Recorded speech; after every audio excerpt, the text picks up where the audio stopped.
Enrique Ortega Salinas, buenas tardes, ¿cómo te va?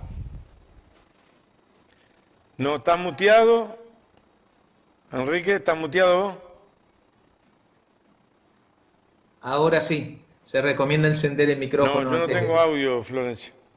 Che, ahora sí me debes de escuchar. Ahora sí tengo audio, ahora sí, Vale, vale. Es que el manual dice se recomienda encender el micrófono antes de hablar. dice el manual. ¿Cómo andás, Vamos Enrique bien. Ortega?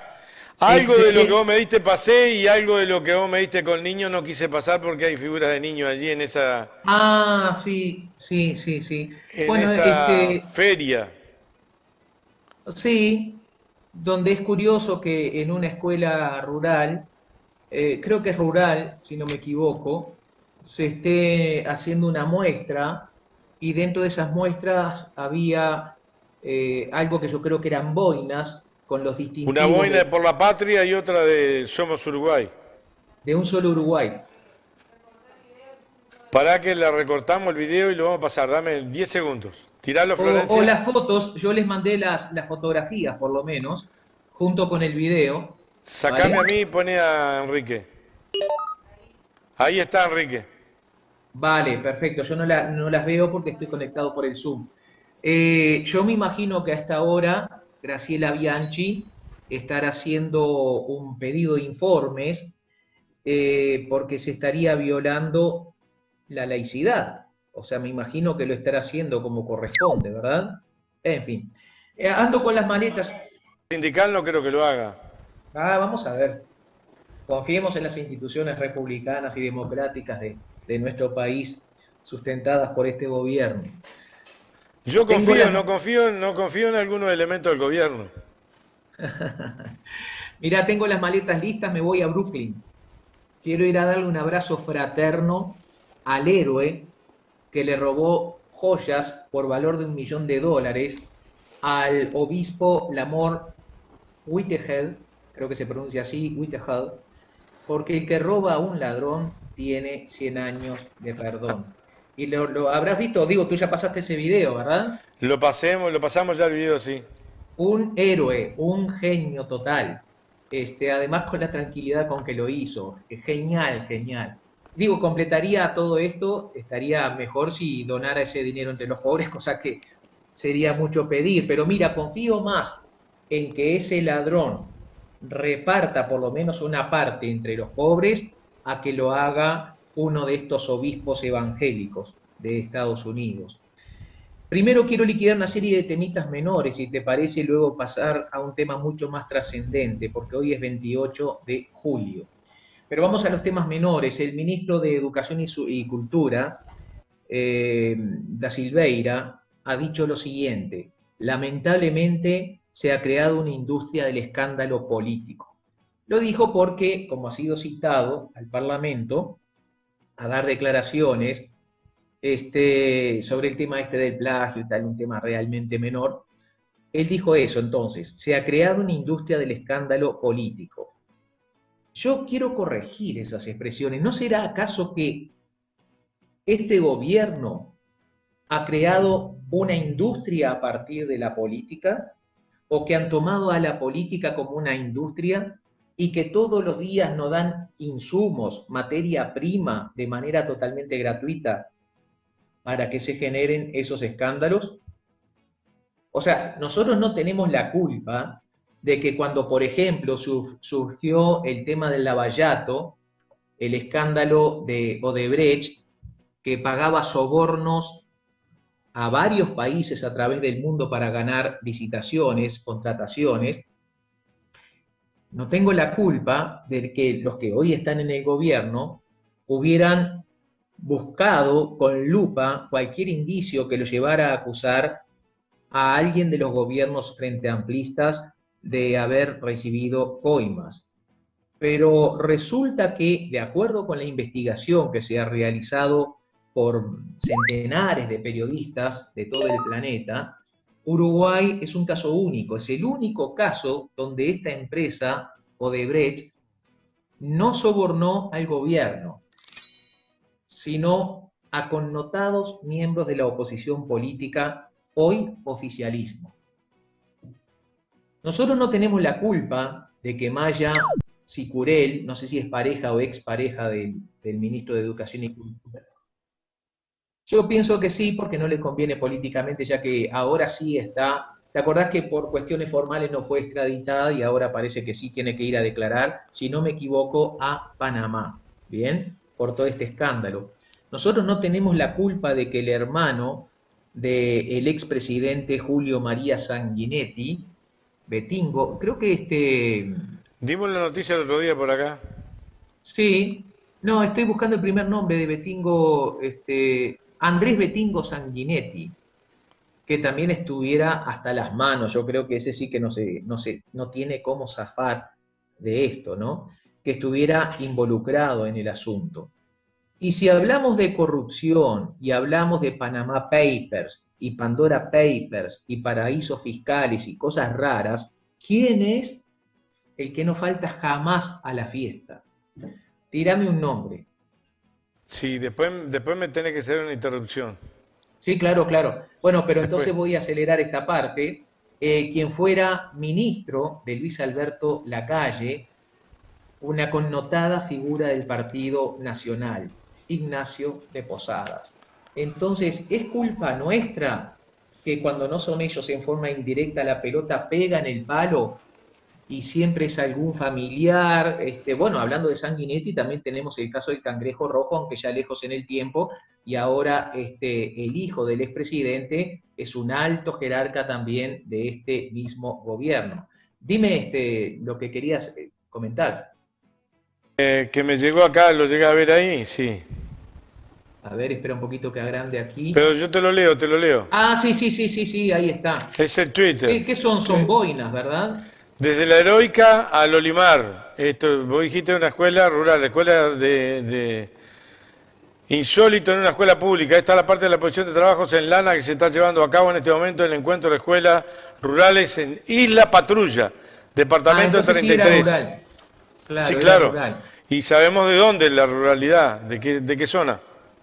Y de 33, además, ¿no? Es que los blancos manejan a las intendencias del interior, donde son gobiernos como si fueran feudos. Entonces, ¿es culpa nuestra este tipo de cosas?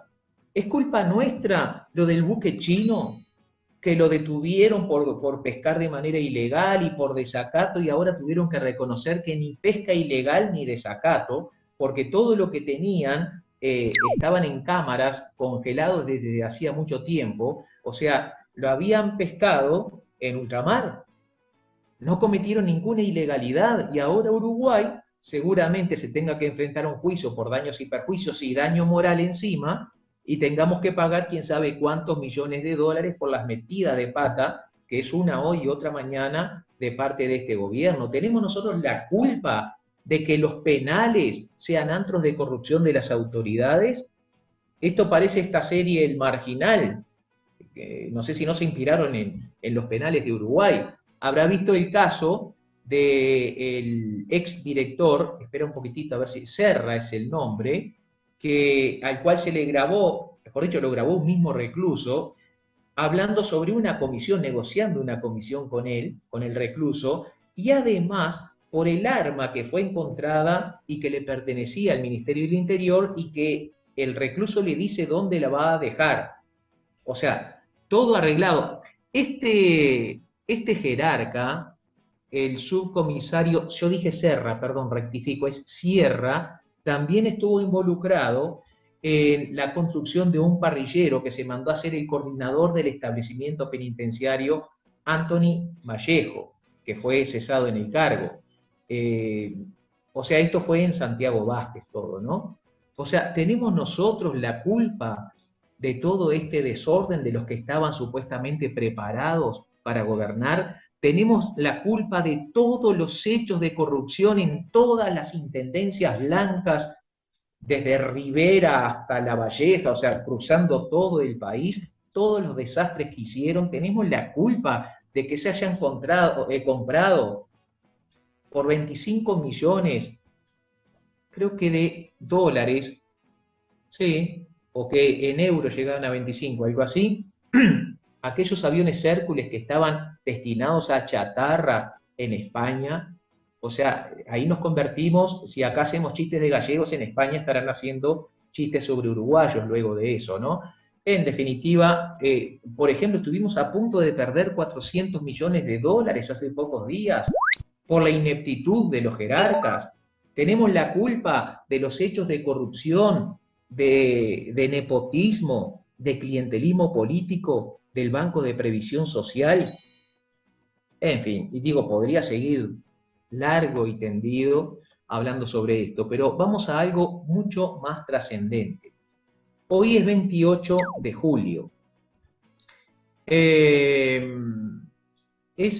el día, o mejor dicho, se celebra el día del nacimiento de uno de esos hombres que nacen cada 500 años, Hugo Rafael Chávez Frías, el más grande. Rompo un 10 ¿Sí? segundos. Recién entrevistamos a quien está haciendo la presentación del libro en la Embajada de Venezuela, Solórzano Fraso. Y habló sobre ese tema. Venía a hablar de ese tema en la Embajada y ahora a las 18:30 hay una exposición en la Embajada de la República Bolivariana de Venezuela en la calle Rincón. Bien, bien, les recomiendo ir. Yo estuve allí en la embajada hace unos años, dando una conferencia, Hugo Chávez Frías, Desagravio. Así se llamaba, era un momento en que arreciaba la campaña mediática internacional de los grandes medios hegemónicos de desinformación contra el gobierno de Venezuela.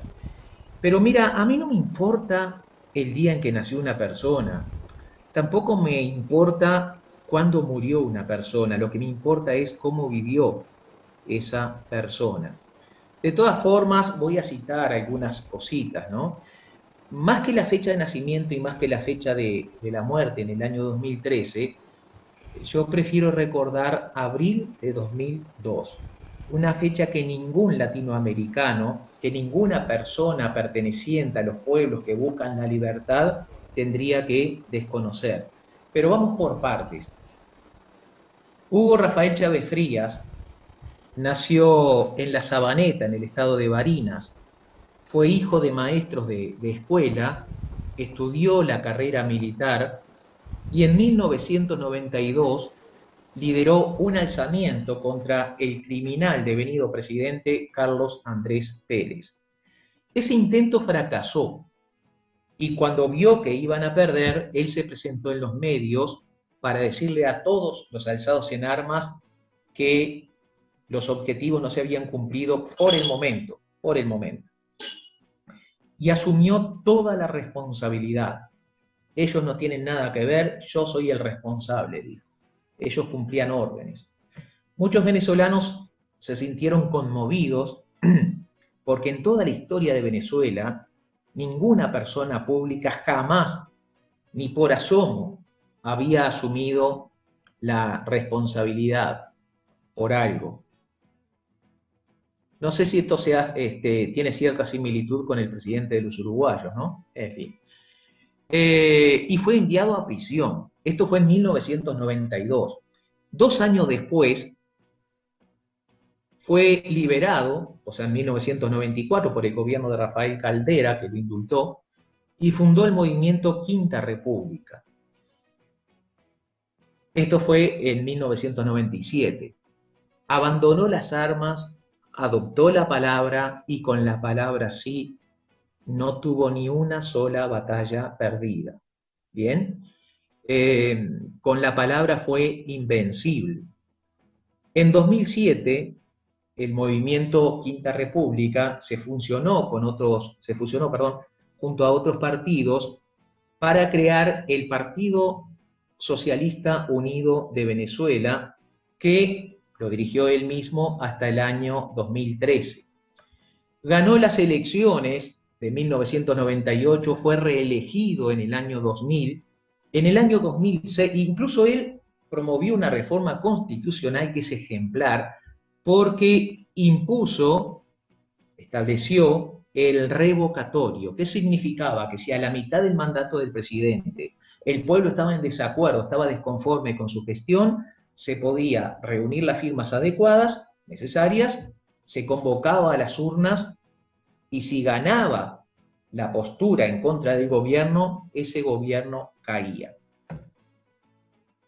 A mí me gustaría que los que tildaban de poco democrático a Chávez tuvieran el coraje de implementar algo así en sus respectivos países. En el año 2006, Hugo Chávez volvió a ganar con más del 60% de los votos y también triunfó en el año 2012. Yo no sé si hay otro país en el mundo que haya tenido tantas elecciones, porque son muchas más de las que yo estoy mencionando. Sí, dime. Eso, antes de eso, en el medio, se bancó un golpe de Estado y la gente lo trajo de vuelta. A eso voy, a eso voy. Mira, él solo pudo ser detenido en su tarea revolucionaria ya por el año 2013, pero por el cáncer, no por los mediocres de sus opositores. Eh, entonces yo me quiero detener en lo que fue el 11 de abril del año 2002, que era a lo que tú hacías referencia. Había ruido de sables, como diría Wilson Ferreira Aldunate en Uruguay antes del 73, y miles de chavistas fueron a rodear el Palacio de Miraflores para proteger a su presidente. Pero en ese momento llegaron las fuerzas opositoras, varios generales se habían alzado contra el gobierno de la República Bolivariana de Venezuela, y bien, a ver, ocurrieron varias cositas en ese momento, ¿no? Espera porque quiero, mientras tanto, buscar algo. Primero, antes de comentar ese detalle, me gustaría mencionar algunos logros del gobierno de Hugo Chávez que vale la pena recordar. La ley de tierras, porque, a ver, había mucha gente celebrando en torno a Miraflores el derrocamiento de Hugo Chávez, el breve derrocamiento de Hugo Chávez. Entre los que festejaban estaban los grandes latifundistas. ¿Por qué? Porque gracias a la ley de tierra se comenzó a combatir al latifundio improductivo y obviamente los grandes terratenientes estaban en contra del gobierno. Cuéntame. No solo combatir el latifundio improductivo, sino de tierras que no eran de ellos, que eran estatales. Correcto, sí. Había mucha corrupción, ¿no? También festejaba el obispo de Caracas porque Hugo Chávez le recortó los dineros que el Estado le pasaba a la Iglesia Católica. El obispo de Caracas realmente odiaba al presidente Hugo Chávez.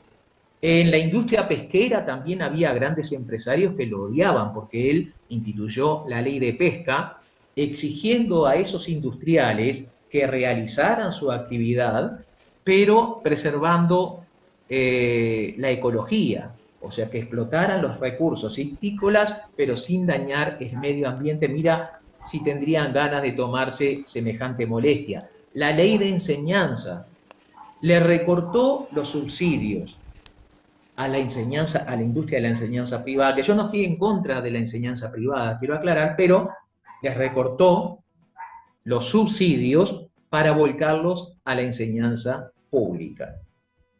Se eliminó el cobro de matrícula para ingresar a las escuelas bolivarianas y encima comenzó a dar bandejas con alimentos a los niños. ¿Te acordás cuando Tabaré Vázquez en Uruguay implementó aquella intervención de las cantinas en los colegios y escuelas, regulando el tipo de comida que se daba a los niños? Bueno, el primero que lo hizo fue Hugo Chávez. Yo llegué a Uruguay a proponerlo porque fue una medida genial.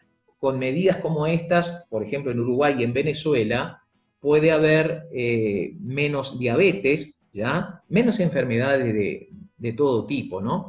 Hugo Rafael Chávez Frías donaba uno de sus ingresos, porque él decía: yo cobro como presidente y como retirado militar, y además como presidente no pago luz, no pago agua, ni chofer, ni nada, ¿para qué quiero dos?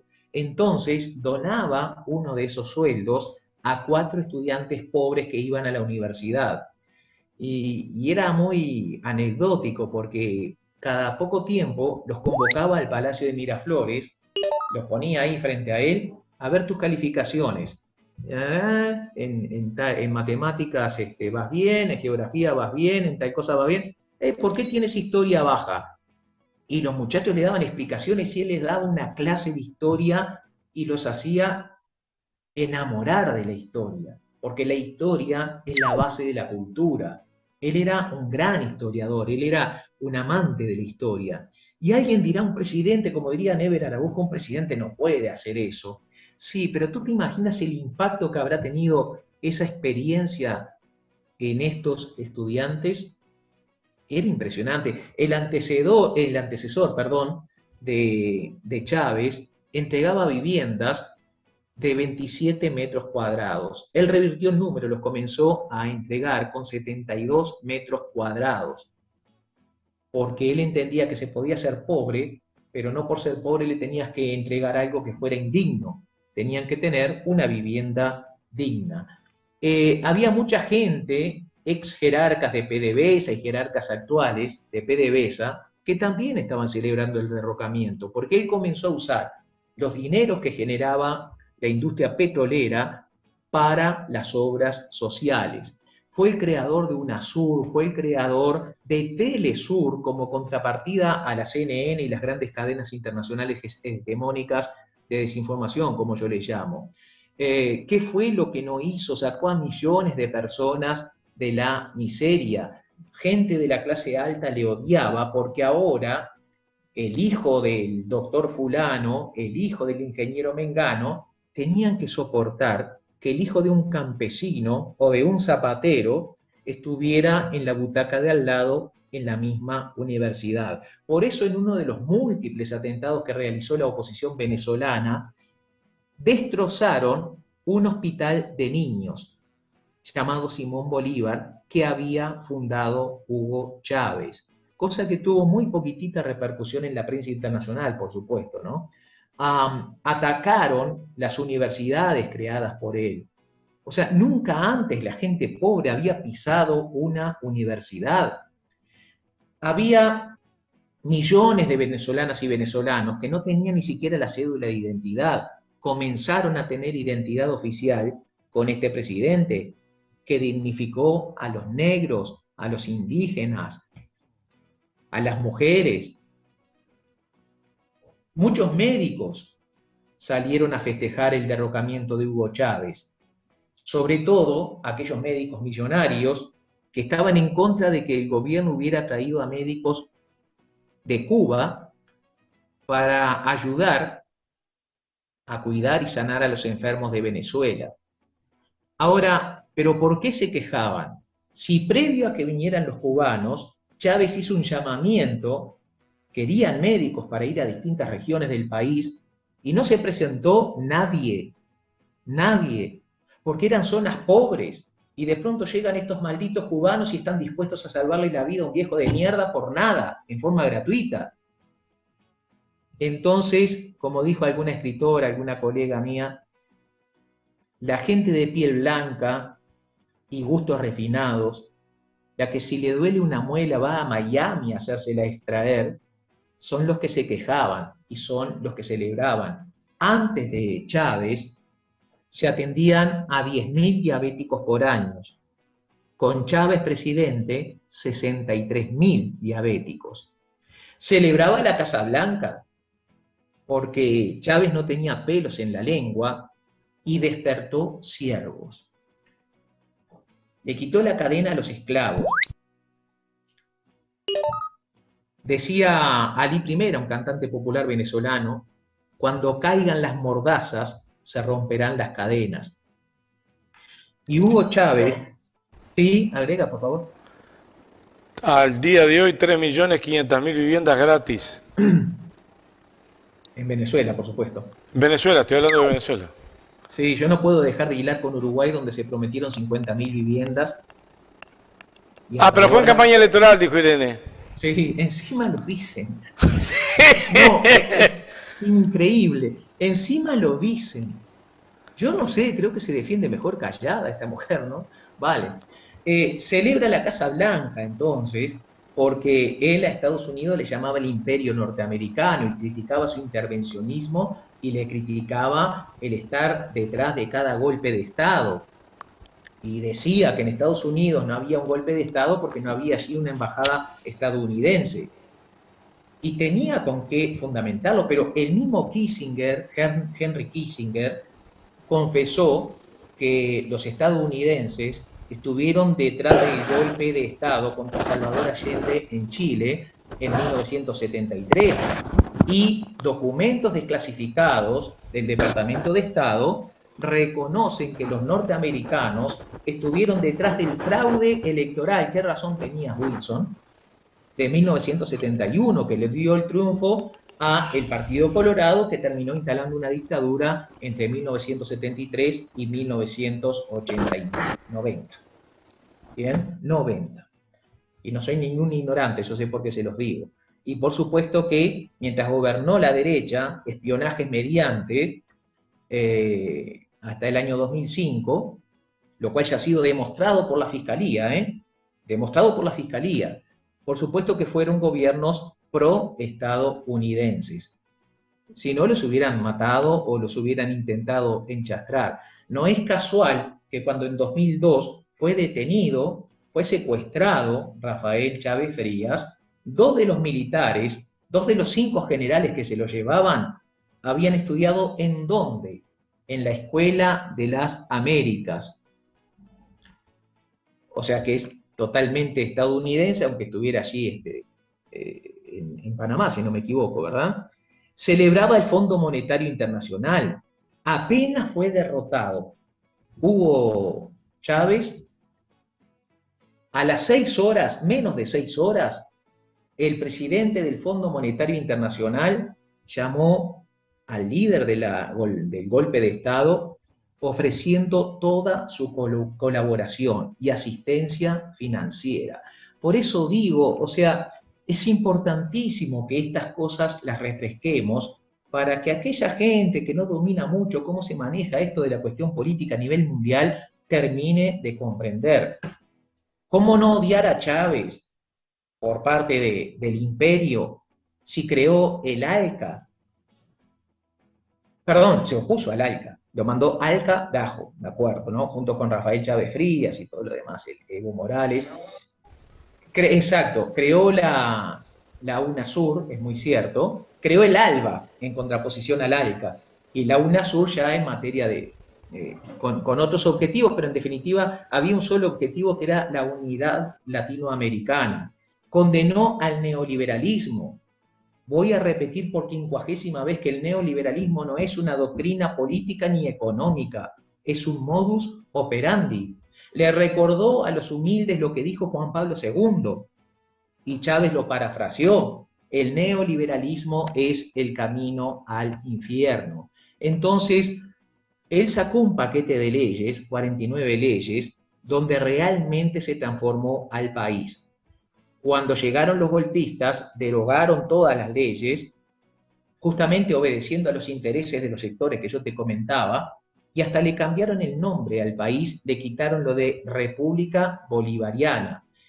Lo odiaban muchos periodistas de derecha porque él condenaba al cuarto poder cuando el cuarto poder se convertía en un poder de cuarta, quedando al servicio de la oligarquía. Ahora bien, cuando estaba rodeado por las fuerzas opositoras en el Palacio de Miraflores, él podía contar con el apoyo de la brigada de paracaidistas de Maracay, que estaban listos para largar sus aviones rumbo a Caracas y bombardear a todo lo que estuviera a 1 milímetro del Palacio de Miraflores. Y él les dijo que no. Estando allí con sus ministros, 5 generales le dieron un ultimátum, que si no se rendía, iban a traer tanques e iban a pulverizar al Palacio de Miraflores.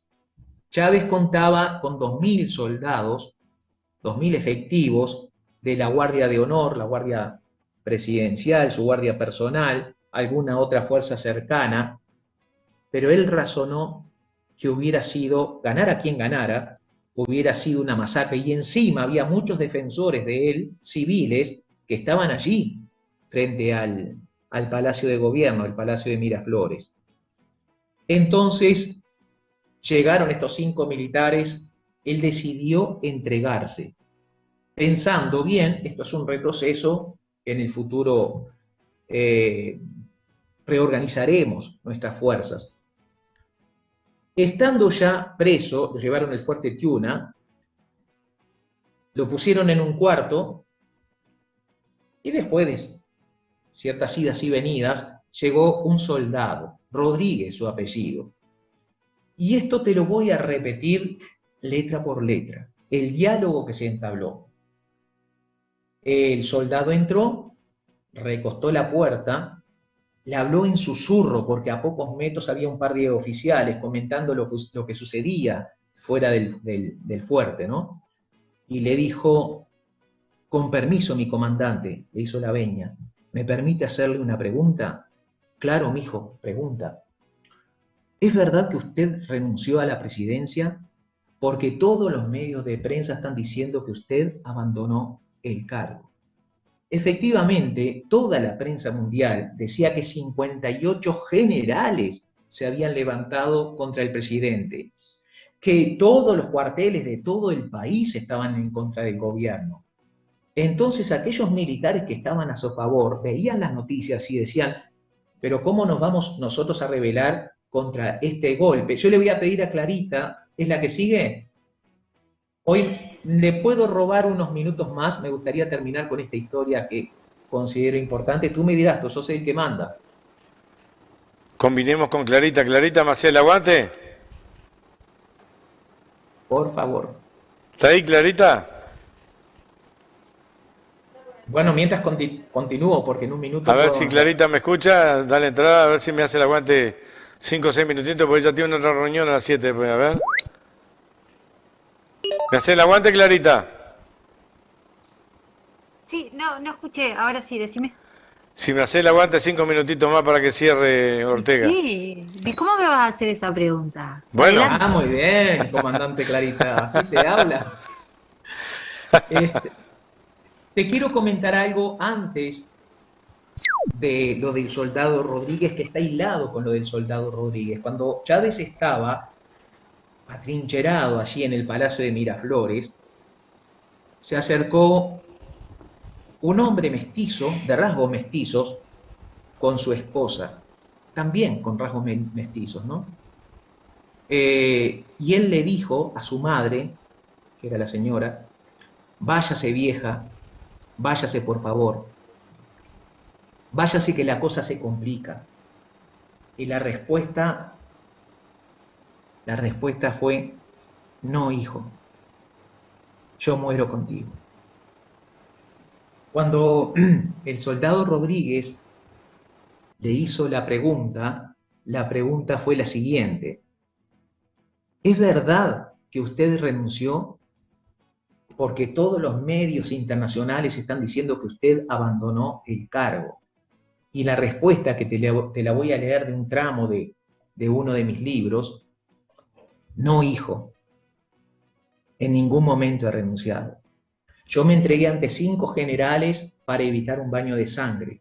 Si no lo hacía, enviarían tanques a bombardear al palacio y moriría mucha gente. Y ya había demasiados heridos por los tiroteos y muertos. Me presionaron para que firmara.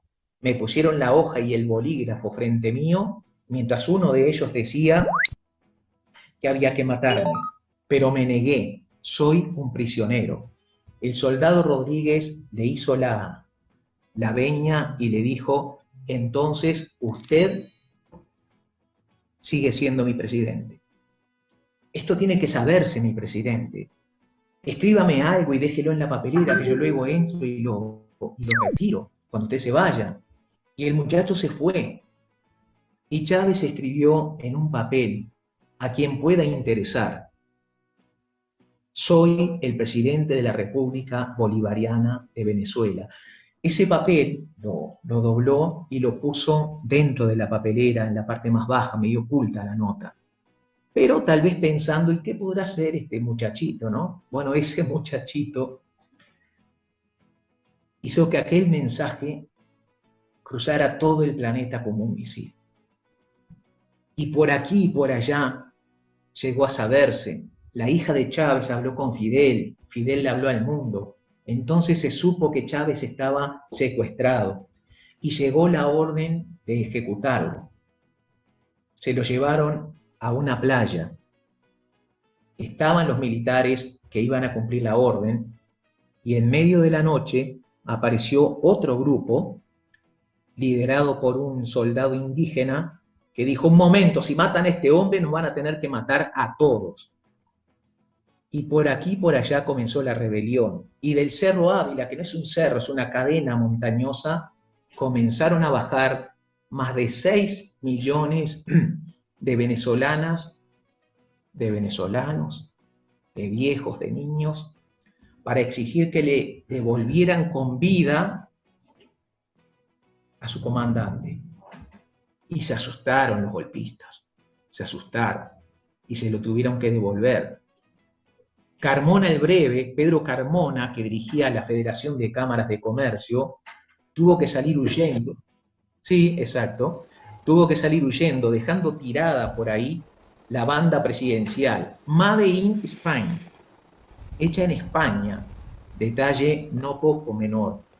Y por supuesto que salió fugado, ¿no? Él podría haberse resistido, pero a costa de que mucha gente muriera, y no lo hizo. Y cuando volvió, yo recuerdo, porque había salido unas horas antes del golpe, porque no sabía que iba a haber un golpe, sino palabra. Me hubiera quedado y creo que no estaría hablando contigo en este momento. Bueno, Fue salir yo y cayó el golpe de Estado, ¿no? Estados Unidos tuvo esa noche su segunda bahía de cochinos. Yo no dormí durante 2 noches viendo segundo a segundo todo lo que ocurría. Ver a Chávez regresando fue algo tan impresionante, fue una epopeya del pueblo venezolano, sin armas, contra todo el capital, contra todo el dinero de los Estados Unidos, contra la colaboración militar de contra todos los Colombia, medios de comunicación. contra todos los medios de comunicación. Entonces, quizá con todo esto puedan comprender cómo es posible que Venezuela resista cuando está padeciendo una situación tan crítica por causa del bloqueo, por atentados, intentos de magnicidio. Recordemos cuando con drones intentaron matar a Nicolás Maduro y cuántas veces intentaron matar a Hugo Chávez. En una se salvó por 1 milímetro. Hubo alguien en la playa que venía el avión presidencial, levantó un lanzamisiles y apenas lo tenía así, una mano sobre su hombro, y lo detuvieron. Porque el aparato de inteligencia de Venezuela realmente es envidiable. Quiero terminar con algo. Sobre Chávez voy a seguir hablando. Es imprescindible hablar de Chávez. Quiero terminar, y agradezco a Clarita el tiempo, con 2 conceptos. Lamento muchísimo la debilidad ideológica y la ignorancia de muchos compañeros y hasta algún ex jerarca del Frente Amplio, de la izquierda, donde se dejaron llevar por toda esta guerra mediática y consideran que en Venezuela hay una dictadura. Son defensores de la democracia Juan Guaidó, Enrique Capriles, que en aquel momento del 2002 rodeó a la embajada de Cuba, le cortó el agua, la luz, violando todo el derecho internacional, lo rodeó con una cantidad de energúmenos, se entró en búsqueda de chavistas. Borges, María Corina Machado. Recordemos que disolvieron todos los poderes del Estado en esas 47 horas, anularon, pisotearon la democracia. ¿A esa gente quieren defender ustedes? Alí Primera decía entonces: cuando caigan las mordazas se romperán las cadenas. Y quiero terminar con esto, con una sola frase. El imperio es fuerte gracias a la debilidad, la ignorancia, y esa debilidad de que hablo es la debilidad ideológica de los pueblos sometidos. Estamos en medio de una revolución. Nadie dijo que fuera sencillo, pero denme 10 Chávez más. ¿Qué 10? 5. Y no le tengo miedo a nada ni a nadie. Salud, comandante. Es todo. Gracias, Enrique Ortega. Muy bueno lo tuyo. Felicitaciones. Vamos al cierre, se viene Clarita, ya.